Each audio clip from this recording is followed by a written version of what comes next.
ಎಲ್ಲ ಒಂದು SLC ವಿದ್ಯಾರ್ಥಿಗಳಿಗೆ ಈ ವಿಡಿಯೋಗೆ ಸ್ವಾಗತ. ನಿಮಗೆ ಈ ಒಂದು ವಿಡಿಯೋ ವೆರಿ ಇಂಪಾರ್ಟೆಂಟು. ಯಾಕಂದರೆ ಈ ಒಂದು ವಿಡಿಯೋದಲ್ಲಿ ನಿಮಗೆ SLC ವಾರ್ಷಿಕ ಪರೀಕ್ಷೆ 2025 ಯಾರೆಲ್ಲ ಬರ್ತಿದ್ದಾರೆ ನಿಮಗೆ ಮಾದರಿ ಪ್ರಶ್ನೆ ಪತ್ರಿಕೆಯನ್ನು ಬಿಟ್ಟಿದ್ದಾರೆ. ಈಗಲೇ ಕೂಡ ವಿಡಿಯೋ ಕೂಡ ಮಾಡಿದ್ದೆ, ಯಾರೆಲ್ಲ ನೋಡಿದಾರ ಎಲ್ಲ ಗೊತ್ತಿಲ್ಲ. ಈ ಒಂದು ವಿಡಿಯೋದಲ್ಲಿ ಕನ್ನಡ ವಿಷಯದ ಮಾದರಿ ಪ್ರಶ್ನೆ ಪತ್ರಿಕೆ ಒಂದನ್ನು ನೋಡೋಣ. ನಿಮಗೆ 2 ಕ್ವಶನ್ ಪೇಪರ್ನ ಬಿಟ್ಟಿದ್ದಾರೆ. ಮಾದರಿ ಪ್ರಶ್ನೆ ಪತ್ರಿಕೆ 2 ಬಿಟ್ಟಿದ್ದಾರೆ, ಅದರಲ್ಲಿ ಒಂದನ್ನು ನೋಡ್ತಾ ಇದ್ದೀವಿ. ಮತ್ತೊಂದು ವಿಡಿಯೋದಲ್ಲಿ ಮತ್ತೊಂದನ್ನು ಹೇಳ್ತೀನಿ. ಈ ಒಂದು ವಿಡಿಯೋದಲ್ಲಿ ಆನ್ಸರ್ನ ಕೊಡ್ತಾ ಇದ್ದೇನೆ ನಿಮಗೆ. ಸೊ ಮಲ್ಟಿಪಲ್ ಕ್ವಶನ್ ಆಗಿರ್ಬೋದು, ಸೊ ಹೊಂದಿಸಿ ಬರೆಯಿರಿ ಆಗಿರ್ಬೋದು. ಅಂದರೆ ಹೊಂದಿಸಿ ಬರೆಯಿರಿ ಅಂದರೆ ನಿಮಗೆ ಅಲ್ಲಿ ಬಿಟ್ಟ ಸ್ಥಳ ಕೊಟ್ಟಿರ್ತಾರಲ್ಲ ಅವು ಆಗಿರ್ಬೋದು. ಆನ್ಸರ್ನ ಕೊಡ್ತಾ ಇದ್ದೀನಿ. ತಪ್ಪದೆ ವಿಡಿಯೋನ ಮಿಸ್ ಮಾಡದೆ ಕೊನೆಯವರೆಗೆ ನೋಡಿ. ತಪ್ಪದೆ ನೋಡ್ಕೊಳ್ಳಿ, ಯಾಕಂದರೆ ನಿಮಗೆ ತುಂಬ ಅಂದರೆ ತುಂಬ ಇಂಪಾರ್ಟೆಂಟು ಈ ಒಂದು ಕ್ವಶನ್ ಪೇಪರ್ಸು. ಆ್ಯನ್ಯುವಲ್ ಎಕ್ಸಾಮು ಇದೇ ಬೇಸ್ ಮೇಲೆ ಸೆಟ್ ಮಾಡ್ತಾರೆ. ಈ ಕ್ವಶನ್ ಪೇಪರ್ ಯಾವತ್ತಿದೆಯಲ್ಲ, ಸೊ ಇದೇ ರೀತಿ ಆದರೆ ಆ್ಯನ್ಯುವಲ್ ಎಕ್ಸಾಮ್ನಲ್ಲಿ ನಿಮ್ಮ ಕ್ವಶನ್ ಪೇಪರ್ ಸೆಟ್ ಮಾಡ್ತಾರೆ. Very important. ಮತ್ತೊಮ್ಮೆ ಹೇಳ್ತಾ ಇದ್ದೀನಿ, ತಪ್ಪದೆ ಕೊನೆಯವರೆಗೆ ನೋಡಿ. ಬನ್ನಿ ಇವತ್ತಿನ ಒಂದು ವಿಡಿಯೋನ ಶುರು ಮಾಡೋಣ. ಅದಕ್ಕಿಂತ ಮುಂಚೆ ಹೊಸದಾಗಿ ಯಾರು ಚಾನಲ್ ವಿಸಿಟ್ ಮಾಡಿದಾರಾ, ಹೊಸದಾಗಿ ವಿಡಿಯೋ ಯಾರು ನೋಡ್ತಾ ಇದ್ದೀರಾ, ತಪ್ಪದೆ ಎಲ್ಲರೂ ಚಾನಲ್ನ ಸಬ್ಸ್ಕ್ರೈಬ್ ಮಾಡ್ಕೊಳ್ಳಿ. ಇನ್ನೂ ಕೂಡ ಯಾರು ಚಾನಲ್ನ ಸಬ್ಸ್ಕ್ರೈಬ್ ಮಾಡ್ಕೊಂಡಿಲ್ಲ ಅಂದರೆ ತಪ್ಪದೆ ಚಾನಲ್ನ ಸಬ್ಸ್ಕ್ರೈಬ್ ಮಾಡ್ಕೊಳ್ಳಿ. ಯಾಕಂದರೆ ವೆರಿ ಇಂಪಾರ್ಟೆಂಟು. ನಿಮಗೆ ಹೇಳ್ತಾ ಇದ್ದೀನಲ್ಲ, ವೆರಿ ಇಂಪಾರ್ಟೆಂಟು. ಯಾಕಂದರೆ ನಿಮಗೆ ಆ್ಯನ್ಯುವಲ್ ಎಕ್ಸಾಮ್ಗೆ ಪಾಸಿಂಗ್ ಪ್ಯಾಕೇಜು, ಸ್ಕೋರಿಂಗ್ ಪ್ಯಾಕೇಜು, ಅದರ ಜೊತೆಗೆ ಫಿಕ್ಸ್ ಕ್ವಶನ್ ಕೊಡ್ತೀನಿ. ಅವೆಲ್ಲ ಎಕ್ಸಾಮ್ ಬರ್ತವೆ. ಸೊ ಮರೆಯದೇ ಚಾನಲ್ನ ಸಬ್ಸ್ಕ್ರೈಬ್ ಮಾಡ್ಕೊಳ್ಳಿ. ನಿಮಗೆ ಗೊತ್ತಿಲ್ಲ ಎಷ್ಟು ಇಂಪಾರ್ಟೆಂಟು ಸಬ್ಸ್ಕ್ರೈಬ್ ಮಾಡ್ಕೊಳ್ಳೋದಂದರೆ. ತುಂಬ ವಿದ್ಯಾರ್ಥಿಗಳು ಮಿಸ್ ಮಾಡ್ಕೋತಾರೆ ಸಬ್ಸ್ಕ್ರೈಬ್ ಮಾಡೋದನ್ನು ಮರೆತು ಬಿಟ್ಟು. ಸೊ ಆದ್ದರಿಂದ ವಿಡಿಯೋನ ಸ್ಟಾರ್ಟಿಂಗಲ್ಲಿ ಹೇಳ್ತಾ ಇದ್ದೀನಿ, ಸಬ್ಸ್ಕ್ರೈಬ್ ಮಾಡ್ಕೊಳ್ಳಿ ಅಂತ. ಮರ್ಯಾದೆ ಮಾಡ್ಕೊಳ್ಳಿ, ನೀವು ಕೂಡ ಮರೆಯೋಕ್ಕೆ ಹೋಗಬೇಡಿ. ಮಾಡಿದ್ರೆ ಅದ್ರ ಜೊತೆಗೆ ವಿಡಿಯೋ ಒಂದು ಲೈಕ್ ಮಾಡಿ ಮತ್ತು ನಿಮ್ಮ ಫ್ರೆಂಡ್ಸ್ಗೆ ಶೇರ್ ಮಾಡಿ. ತಪ್ಪದೆ ಒಬ್ಬ ಫ್ರೆಂಡ್ಸ್ ಯೋಗಾದ್ರೆ ಶೇರ್ ಮಾಡಿ, ಅವರು ಕೂಡ ಗೊತ್ತಾಗಲಿ question paper model question paper ಬಿಟ್ಟಿದ್ದಾರೆ ಅಂತ. ಬನ್ನಿ ಇವತ್ತಿನ ಒಂದು ಕ್ವಶನ್ ಪೇಪರ್ ನೋಡಿ ಯಾವ ರೀತಿ ಇದೆ ಅಂತ ನೋಡ್ತಾ ಹೋಗೋಣ. ಮೊದಲಾಗಿ ಕರ್ನಾಟಕ ಶಾಲಾ ಪರೀಕ್ಷೆ ಮತ್ತು ಮೌಲ್ಯ ನಿರ್ಣಯ ಮಂಡಳಿಯವರು ಬಿಟ್ಟಿರುವಂಥ ಕ್ವಶನ್ ಪೇಪರ್ ಇದು ಬೋರ್ಡಿಂದಲೇ ಬಿಟ್ಟಿದ್ದಾರೆ. ಸೊ ಇದು ಮಾದರಿ ಪ್ರಶ್ನೆ ಪತ್ರಿಕೆ 1. ಇನ್ನೊಂದು ಇದೆ ಕನ್ನಡಕ್ಕೆ ಸಂಬಂಧಪಟ್ಟಂತೆ, ಅದನ್ನು ಮುಂದಿನ ವಿಡಿಯೋದಲ್ಲಿ ಮಾಡ್ತೀನಿ. ಈಗ ಇದನ್ನು ನೋಡ್ಕೊಳ್ಳಿ. ಸೊ ಇದೇ ರೀತಿ ಆ್ಯನ್ಯುವಲ್ ಎಕ್ಸಾಮ್ ಕ್ವಶನ್ ಪೇಪರ್ ಕೂಡ ಇರ್ತದೆ. ಸೇಮ್ ಇದೇ ರೀತಿ ಇರ್ತದೆ, ಆದರೆ ಇಲ್ಲಿ ಮಾದರಿ ಅಂತ ಇದೆ, ಅಲ್ಲಿ ಆ್ಯನ್ಯುವಲ್ ಎಕ್ಸಾಮ್ ವಾರ್ಷಿಕ ಪರೀಕ್ಷೆ ಅಂತ ಇರ್ತದೆ. ಏನೂ ಚೇಂಜ್ ಇರೋದಿಲ್ಲ, ಸೇಮ್ ಅಂದರೆ ಸೇಮ್ ಇರ್ತದೆ, ಆದರೆ ಕ್ವಶನ್ ಚೇಂಜ್ ಇರ್ತವೆ. ಈಗ ನೋಡಿ, ನಾನು ಮಲ್ಟಿಪಲ್ ಕ್ವಶನ್ ಆನ್ಸರ್ ಹೇಳ್ತಾ ಹೋಗ್ತೀನಿ, ಕರೆಕ್ಟಾಗಿ ನೋಡ್ಕೊಳ್ಳಿ.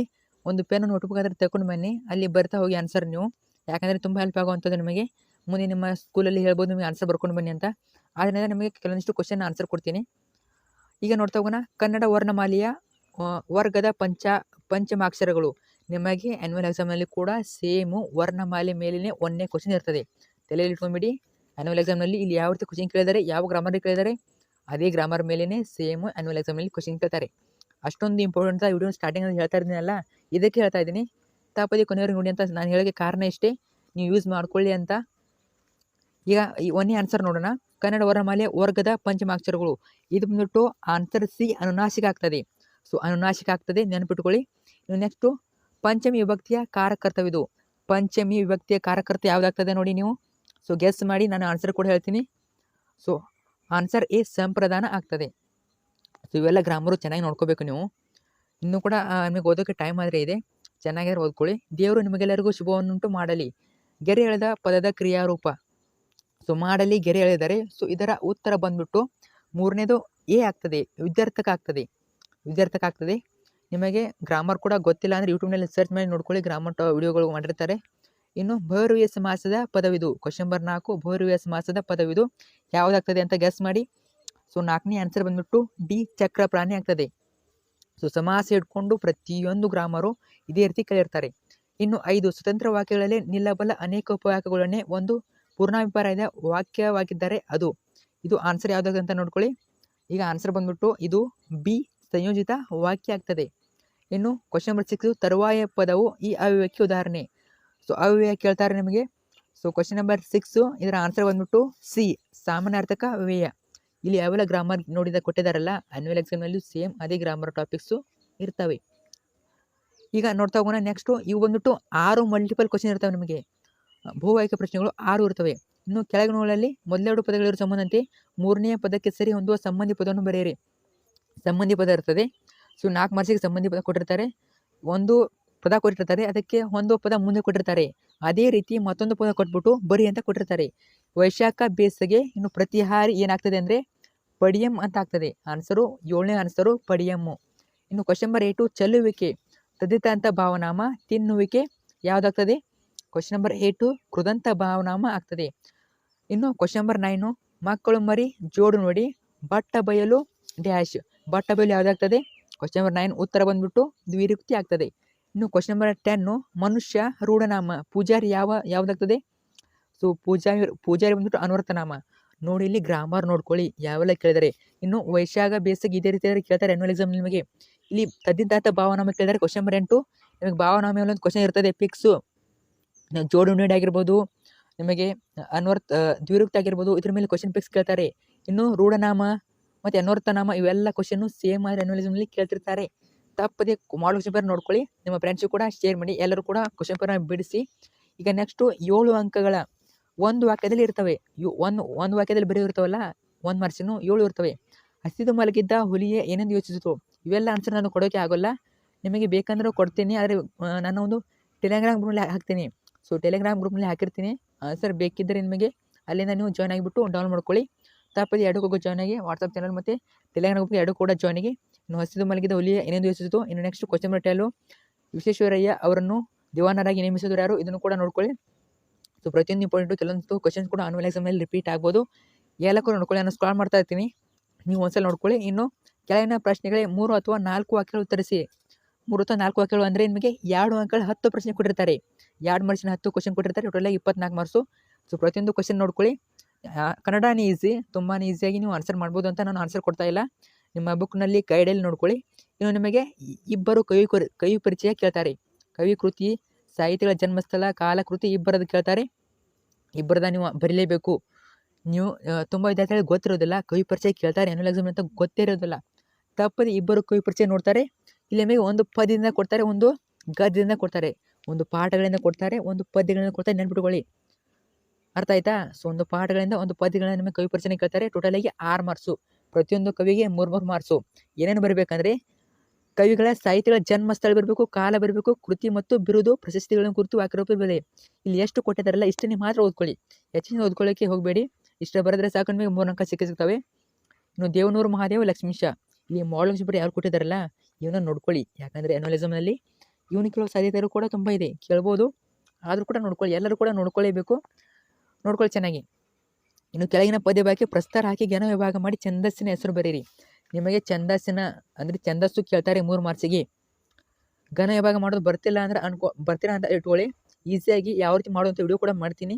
ಸೊ ಕಮೆಂಟ್ ಆದರೆ ಮಾಡಿ, ನಿಮಗೆ ಯಾವೆಲ್ಲ ಟಾಪಿಕ್ ವಿಡಿಯೋ ಬೇಕಂತ ಕಮೆಂಟ್ ಮಾಡಿದಲ್ಲಿ. ಸೊ ತುಂಬ ಜನ ಮಾಡಿದರೆ ನಿಮ್ಮ ಫ್ರೆಂಡ್ಸ್ಗೆ ಶೇರ್ ಮಾಡಿ, ಕಮೆಂಟ್ಸ್ ಮಾಡಿಸಿ, ಖಂಡಿತ ನಾನು ವಿಡಿಯೋ ಮಾಡಿಕೊಡ್ತೀನಿ. ಯಾಕಂದರೆ ನಿಮ್ಗೆ ತುಂಬ ಜನ ವಿದ್ಯಾರ್ಥಿಗಳು ಮಾಡಿದಲ್ಲಿ. ಸೊ ನಿಮಗೆ ಬೇಕಾದಷ್ಟು ವಿಡಿಯೋಗಳನ್ನು ಮಾಡೋಕ್ಕಾದ್ರೆ ಸಹಾಯ ಆಗ್ತದೆ. ನೋಡ್ತಾ ಹೋಗೋಣ. ಈಗ ಯಾವ ರೀತಿ ಕೇಳಿದಾರಂತ. ಬಾನುವೆ ಸಾಲದೆ ಪಗಲೇ ನಿಮಗೆ ಹಳೆಗಣನ ಕೊಟ್ಟಿರ್ತಾರೆ. ಸೊ ಹಳೆಗಣನ ಕೊಟ್ಟಿರ್ತಾರೆ, ನಿಮಗೆ ಛಂದಸ್ಸು ಈಸಿಯಾಗಿ ಘನ ವಿಭಾಗ ಮಾಡ್ಬೋದು. ಲಘು ಗುರು ಹಾಕಬೇಕು, ಅದೇ ಇದು. ಮತ್ತು ಛಂದಸ್ಸಿನ ಹೆಸರನ್ನು ಬರಲೇಬೇಕು. 1 ಮಾರ್ಕ್ಸು ಛಂದಸ್ಸಿನ ಹೆಸರಿರುತ್ತದೆ. ಸೊ ಉಪಮಾಲಂಕಾರ ಆಗ್ತದೋ, ರೂಪಕ ಅಲಂಕಾರ ಆಗ್ತದೋ ಬರಿಬೇಕು. ಇನ್ನು ಕೆಳಗಿನ ವಾಕ್ಯದಲ್ಲಿರುವ ಅಲಂಕಾರವನ್ನು ಹೆಸರಿಸಿ ಲಕ್ಷ್ಯ ಬರೆದು ಸಮನ್ವಯಗೊಳಿಸಿ. ಸೊ ಈಗ ಹೇಳಿದ್ನಲ್ಲ, ಉಪಮಾಲಂಕಾರ, ರೂಪಕಾಲಂಕಾರ, ಅದೇ ಇದು. ನನ್ನ ಧೈರ್ಯದ ಭೂಮಿ ಕಾಲಡಿಯ ಕುಸಿಯುತ್ತಿದೆ. ಸೊ ಅಲಂಕಾರ ಹೆಸರಿಸಬೇಕು, ಉಪಮ ಆಗ್ತದೋ, ರೂಪಕ ಆಗ್ತದೋ, ಯಾವುದಾಗ್ತದೆ ಹೆಸರಿಸಬೇಕು, ಲಕ್ಷ್ಯ ಬರೆದು ಸಮನ್ವಯಗೊಳಿಸಬೇಕು. ನಿಮ್ಮ ಸ್ಕೂಲಲ್ಲಿ ಹೇಳ್ತಾ ಅಂದ್ಕೊಂಡಿದ್ದೀನಿ. ಈಗ ಇದು ಕೂಡ 3 ಮಾರ್ಕ್ಸಿಗೆ ಕೇಳಿದ್ರೆ ನೋಡ್ಕೊಳ್ಳಿ. ಇನ್ನು ಗಾದೆ ಕೇಳ್ತಾರೆ. ತುಂಬಾ ಅಂದರೆ ತುಂಬಾ ಸರಳ ಗಾದೆ. ಕೆಳಗಿನ ಗಾದೆಯಲ್ಲಿ ಯಾವುದಾದ್ರು ಒಂದನ್ನು ಗಾದೆ ಮಹತ್ವವನ್ನು ವಿವರಿಸಿ ಬರೆಯಿರಿ. ಸೊ 2 ಚಾಯ್ಸ್ ಕೊಟ್ಟಿರ್ತಾರೆ ನಿಮಗೆ ಆನ್ಯುವಲ್ ಎಕ್ಸಾಮಲ್ಲಿ. ಗಾದೆ ನಿಮಗೆ ಬರೋದನ್ನು ಬರೀಬೇಕು. ಸೊ ಚಾಯ್ಸ್ ಕೂಡ ಕೊಟ್ಟಿರ್ತಾರೆ, ಬರೀಬೇಕು. ನಿಮಗೂ ಕೂಡ 2 ಅಂಕಗಳಲ್ಲಿ ಚಾಯ್ಸ್ ಕೊಟ್ಟಿದ್ದಾರೆ ಅನ್ಕೋತೀನಿ. ಸೊ ಇಲ್ಲ, ಚಾಯ್ಸಲ್ಲಿ 2 ಅಂಕಗಳಲ್ಲಿ. ಸೊ ಈಗ ನಿಮಗೆ ಜಸ್ಟು ಇದಕ್ಕೆ ಚಾಯ್ಸ್ ಕೊಟ್ಟಿರ್ತಾರೆ, ಗಾದೆಗೆ ಚಾಯ್ಸ್ ಕೊಟ್ಟಿದ್ದಾರೆ, ನೋಡ್ಕೋಬೋದು ನೀವು. ನೆಕ್ಸ್ಟು ಕೆಳಗಿನ ವಾಕ್ಯದಲ್ಲಿ ಅಥವಾ ಹೇಳಿ ಸಂದರ್ಭ ಸ್ವರಸ್ಯಗಳನ್ನು ಬರೆಯಿರಿ. ಸೊ ಸಂದರ್ಭ ಸ್ವರಸ್ಯ ನೋಡಿ ಯಾವ ರೀತಿ ಕೇಳ್ತಾರಂತ. ಆಯ್ಕೆ ಸಂದರ್ಭ ಸ್ವರಸ್ಯ 3 ಬರಲೇಬೇಕು. 3ಕ್ಕೆ ಪ್ರತಿಯೊಂದಕ್ಕೂ 1 ಅಂಕ ಇರ್ತದೆ. ಇಲ್ಲಿ ಕೂಡ ನಮಗೆ ಚಾಯ್ಸ್ ಕೂಡ ಕೊಟ್ಟಿಲ್ಲ. ಸೊ ಎಲ್ಲ ಕೂಡ ಬರಲೇಬೇಕು, ಚೆನ್ನಾಗಿ ಓದ್ಕೊಳ್ಳಿ. ಇನ್ನು ಕೆಳಗಿನ ಪದ್ಯ ಭಾಗಗಳನ್ನು ಪೂರ್ಣಗೊಳಿಸಿ. ಒಂದು ಪದ್ಯ ಕೊಟ್ಟಿರ್ತಾರೆ 4 ಮಾರ್ಕ್ಸಿಗೆ, ತುಂಬಿಸ್ಬೇಕನ್ನ ಅಂದರೆ ಕೊಡಲಿ ಅಂತ 1ನೇ ಅಕ್ಷರ ಕೊಟ್ಟಿರ್ತಾರೆ, ಪದ್ಯದ ಮೊದಲನೇ ಅಕ್ಷರ ಕೊಟ್ಟಿರ್ತಾರೆ, ಮತ್ತು ಆ ಒಂದು ಪರ್ಟಿಕ್ಯುಲರ್ ಆಗಿ ಪ್ಯಾರಾಗ್ರಾಫ್ನ ಲಾಸ್ಟ್ನೇ ಅಕ್ಷರ ಕೊಟ್ಟಿರ್ತಾರೆ, ಪದ್ಯದ 4ನೇ ಅಕ್ಷರ ಕೊಟ್ಟಿರ್ತಾರೆ. ಸೊ ಇಲ್ಲಿ ಚಾಯ್ಸ್ ಕೊಟ್ಟಿರ್ತಾರೆ, ನಮಗೆ ಪದ್ಯ ಭಾಗದಲ್ಲಿ ಚಾಯ್ಸ್ ಕೊಟ್ಟಿರ್ತವೆ.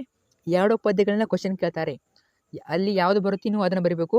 ಇದೊಂದು ಪದ್ಯದಿಂದ ಕೊಡಲಿ ಅಂತ ಇದೆಯಲ್ಲ, ಇದೊಂದು ಪದ್ಯದಿಂದ ಕೇಳಿದರೆ. ಇನ್ನು ಸಿಕ್ಕದ್ದು ಇದೊಂದು ಪದ್ಯದಿಂದ ಕೇಳಿದರೆ, ಅಥವಾ ಒಂದೇ ಪದ್ಯದಿಂದ ಕೂಡ ಕೇಳ್ಬೋದು, ಬೇರೆ ಬೇರೆ ಕೂಡ ಕೇಳ್ಬೋದು, ಅಥವಾ ಒಂದೇ ಪದ್ಯದಿಂದ ಕೂಡ ಕೇಳ್ಬೋದು. ಇನ್ನು ನಿಮಗೆ ಒಂದು ಪದ್ಯ ಕೊಟ್ಟಿರ್ತಾರೆ, ಅದನ್ನ ಓದ್ಕೊಂಡು ಅರ್ಥ ಮಾಡಿಕೊಂಡು ಬರೀಬೇಕು. ಅದು ಹಳೆಗನ್ನಡ ಇರ್ಬೋದು ಅಥವಾ ಹೊಸಗನ್ನಡ ಇರ್ಬೋದು.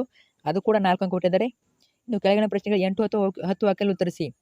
ನಿಮಗೆ 4 ಅಂಕಗಳ ಪ್ರಶ್ನೆ ಕೊಟ್ಟಿದ್ದಾರೆ ನೋಡಿ. ಇಲ್ಲಿ ಚಾಯ್ಸ್ ಕೊಟ್ಟಿದ್ದಾರೆ ನೋಡಿ. ಸೊ ಪ್ರತಿಯೊಂದಕ್ಕೂ 4 ಕ್ವಶನ್ ಕೊಟ್ಟಿದ್ದಾರೆ. ಅದರಲ್ಲಿ 2 ಮಾತ್ರ ಬರೀಬೇಕು ನೀವು. ಅಂದರೆ 41ನೇ ಕ್ವಶನಲ್ಲಿ 2ರಲ್ಲಿ 1 ಬರೀಬೇಕು. ಮತ್ತು 42 ಕ್ವಶನಲ್ಲಿ 2ರಲ್ಲಿ 1 ಬರೀಬೇಕು. ಮತ್ತು ನೀವು ಹೀಗೆ ಬರೆಯೋ ಹಾಗಿಲ್ಲ. ಇಲ್ಲಿ ನಾನು 41ನೇ ಕ್ವಶನ್ನು 2 ಬರಿತೀನಿ, ಮತ್ತು 42ನೇ ಕ್ವಶನ್ ಬರಿತೀನಿ. ಇಷ್ಟಕ್ಕೆ ಮಾರ್ಕ್ಸ್ ಕೊಡ್ತಾರೆ ಅಂದರೆ ಖಂಡಿತ ಕೊಡೋದಿಲ್ಲ. ಸೊ ಬರೋದ್ರೆ ನೀವು 41ನೇ ಕ್ವಶನ್ಗೆ ಅಥವಾ ಕ್ವಶನ್ ಬರೀಬೇಕು. ಇನ್ನು 42ನೇ ಕ್ವಶನ್ಗೆ ಅಥವಾ ಕ್ವಶನ್ ಬರೀಬೇಕು ಅಥವಾ ಅದನ್ನು ಬರೀಬೇಕು, ಮೇನ್ ಕ್ವಶನ್ ಬರೀಬೇಕು. ಸೊ 2ರಲ್ಲಿ 1 ಬರೀಬೇಕು. ನೆಕ್ಸ್ಟು ಕೆಳಗಿನ ಗದ್ಯ ಭಾಗವನ್ನು ಒಂದ್ಸರಿ ಓದಿಕೊಂಡು ಕೊಟ್ಟಿರೋ ಪ್ರಶ್ನೆಗಳ ಉತ್ತರಿಸಿ. ಒಂದು ಗದ್ಯ ಭಾಗ ಕೊಟ್ಟಿರ್ತಾರೆ, ಕೆಳಗಡೆ 2 ಕ್ವಶನ್ ಕೊಟ್ಟಿರ್ತಾರೆ. ಮೇಲೆ ನೋಡಿಕೊಂಡು ಕೆಳಗಡೆ ಓದಿಸೋದು ಅಷ್ಟೇ. ಮೇಲಿನ ಆನ್ಸರ್ ಇರ್ತದೆ, ನೋಡಿ ಬರೋದಷ್ಟೇ. ಟೋಟಲಾಗಿ 4 ಮಾರ್ಕ್ಸು. ಒಂದೊಂದಕ್ಕೆ 2 ಮಾರ್ಕ್ಸ್ ಇದೆ. ಟೋಟಲಾಗಿ 4 ಮಾರ್ಕ್ಸು. ಸೊ 2 ಕ್ವಶನ್ ಕೊಟ್ಟಿದ್ದಾರೆ, ನೋಡ್ಕೊಬೋದು ನೀವು. ಇನ್ನು ನಮಗೆ ಪತ್ರ ಕೊಟ್ಟಿರ್ತಾರೆ. ಯಾವ್ದಾದ್ರು ಒಂದಕ್ಕೂ ಕೊಟ್ಟಿರೋ ಮಾಹಿತಿನ ಆಧರಿಸಿ ಪತ್ರ ಬರೆಯಿರಿ. ಒಂದು ವೈಯಕ್ತಿಕ ಇರ್ತದೆ, ಒಂದು ವ್ಯವಹಾರಿಕ ಇರ್ತದೆ. ಟೋಟಲಾಗಿ 5 ಮಾರ್ಕ್ಸು. ಇನ್ನು ಕೆಳಗೆ ಯಾವುದಾದ್ರು ಒಂದು ವಿಷಯಕ್ಕೆ 15 ವಾಕ್ಯಗಳು ಕಡಿಮೆ ಇಲ್ಲದೆ ಪ್ರಬಂಧ ಬರೆಯಿರಿ. ಸೊ ಪ್ರಬಂಧ ಕೊಟ್ಟಿರ್ತಾರೆ 5 ಮಾರ್ಕ್ಸಿಗೆ. ಸೊ ಇಲ್ಲಿ ಕೂಡ ಚಾಯ್ಸ್ ಇರ್ತದೆ, 2 ಕೊಟ್ಟಿರ್ತಾರೆ. ನಿಮ್ಗೆ ಯಾವುದು ಬರ್ತದೆ ಅದನ್ನು ಬರೀರಿ. ಸೊ ಇಲ್ಲಿಗೆ ನಿಮ್ಮ ಕ್ವಶನ್ ಪೇಪರ್ ಎಂಡ್ ಆಗ್ತದೆ. 100ಕ್ಕೆ 100 ಅಂಕ ಎಂಡ್ ಆಗ್ತದೆ. ತಪ್ಪದೆ ಒಬ್ಬ ಸ್ನೇಹಿತರಿಗಾದರೂ ಶೇರ್ ಮಾಡಿ. ತುಂಬಾ ಹೆಲ್ಪ್ ಆಗುವಂಥ ವಿಡಿಯೋ. ಮತ್ತು ಚಾನಲ್ನ ಸಬ್ಸ್ಕ್ರೈಬ್ ಮಾಡೋದು ಅಷ್ಟೇ ಇಂಪಾರ್ಟೆಂಟು. ಆ್ಯನ್ಯುವಲ್ ಎಕ್ಸಾಮ್ಗೆ ತುಂಬ ಹೆಲ್ಪ್ ಆಗ್ತದೆ. ಮತ್ತೊಮ್ಮೆ ಹೇಳ್ತಾ ಇದ್ದಾನೆ, ಸಬ್ಸ್ಕ್ರೈಬ್ ಮಾಡಿಕೊಂಡು ಫ್ರೆಂಡ್ಸಿಗೆ ಶೇರ್ ಮಾಡಿ. So thank you. ನಿಮಗೆ ಏನಾದರೂ ಡೌಟ್ ಇದ್ದಲ್ಲಿ ಯಾವ ಸಬ್ಜೆಕ್ಟ್ ಬೇಕು ಅಂತ ಕಮೆಂಟ್ ಆದರೆ ಮಾಡಿ.